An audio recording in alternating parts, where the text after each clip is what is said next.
2014 সালের নির্বাচনে কারচুপিতে পূর্ণ সহযোগিতা ছিল আমলাদের, শ্বেতপত্রের প্রতিবেদন। দেশের অর্থনীতিতে বড় আতঙ্কের এক শব্দ হয়ে দাঁড়িয়েছে অলিগার্ক। এই অলিগার্কের শীর্ষে অবস্থান করছেন দেশের আমলারা, দ্বিতীয় পর্যায়ে রয়েছেন রাজনীতিবিদরা। গত রবিবার বিগত আওয়ামী লীগ সরকারের সময়কার দুর্নীতির বিষয়ে শ্বেতপত্র প্রণয়ন কমিটির প্রতিবেদনে বেশ কয়েকবার অলিগার্ক শব্দটি প্রয়োগ করা হয়েছে।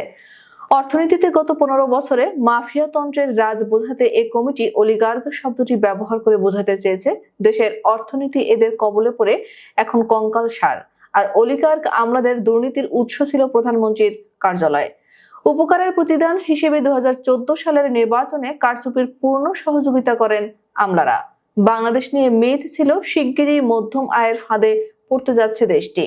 শ্বেতপত্র প্রণয়ন কমিটি বলছে ইতিমধ্যে মধ্যম আয়ের দেশের ফাঁদে পড়ে গেছে এদেশ।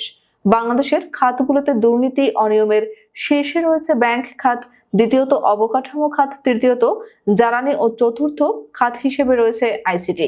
ব্যক্তি খাতের দুর্নীতিতে শীর্ষে রয়েছেন দেশের সরকারি চাকুরিজীবী তথা আমলারা, দ্বিতীয় অবস্থানে রয়েছেন রাজনীতিবিদরা। আমলাতন্ত্রের দুর্নীতির ব্যাখ্যায় শ্বেতপত্রের প্রতিবেদনে বলা হয়েছে বাংলাদেশের সরকারি ব্যয় ঐতিহাসিক উচ্চতায় পৌঁছেছে। অনুন্নয়ন সরকারি ব্যয়ের তথ্য বিশ্লেষণে দেখা গেছে 2015 থেকে 16 অর্থ বছর থেকে বেতন এবং ভাতা উল্লেখযোগ্য বৃদ্ধি হয়েছে। ওই সময় অনেকে বিশ্বাস করেছিলেন যে বেতন বৃদ্ধির উদ্দেশ্য ছিল আমলাতন্ত্রকে সন্তুষ্ট করার জন্য। এসব আমলা সরকারকে 2014 সালের নির্বাচনে কারচুপিতে সহায়তা করেছিলেন। আমলারা দুর্নীতির সুযোগে পেয়েছেন সরাসরি প্রধানমন্ত্রীর তত্ত্বাবধানে, এমন দাবি করে শ্বেতপত্রে বলা হয়েছে নিম্ন কর জিডিপি অনুপাত বড় মাপের সরকারি ঋণের কারণে 2017-18 সাল থেকে ঋণের সুদ প্রদান বেড়েছে। এটি সরকারের বেতন ও ভাতার পরিমাণকেও ছাড়িয়ে গেছে। এর ফলে অর্থনৈতিক সংকট ও রাজনৈতিক অস্থিরতা জনবিক্ষোভের জন্ম দেয়। সরকারি খরচে দুর্নীতির অভিযোগ ওঠে। প্রতিবেদনে বলা হয়েছে আমলাদের দুর্নীতি ধামাচাপা দিতে তথ্য অধিকার আইন এবং ডিজিটাল নিরাপত্তা আইনের ব্যবহারে বিধিনিষেধের কড়াকড়ি আরোপ করে তৎকালীন সরকার।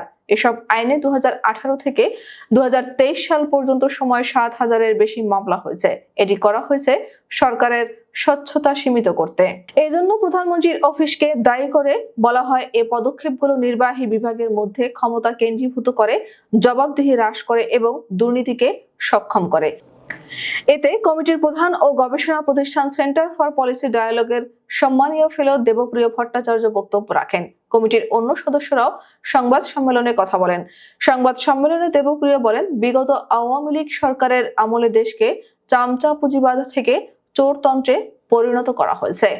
আইনসভা, নির্বাহী বিভাগ সহ সবাই গোষ্ঠীবদ্ধ হয়ে চুরির অংশ হয়ে গেছে।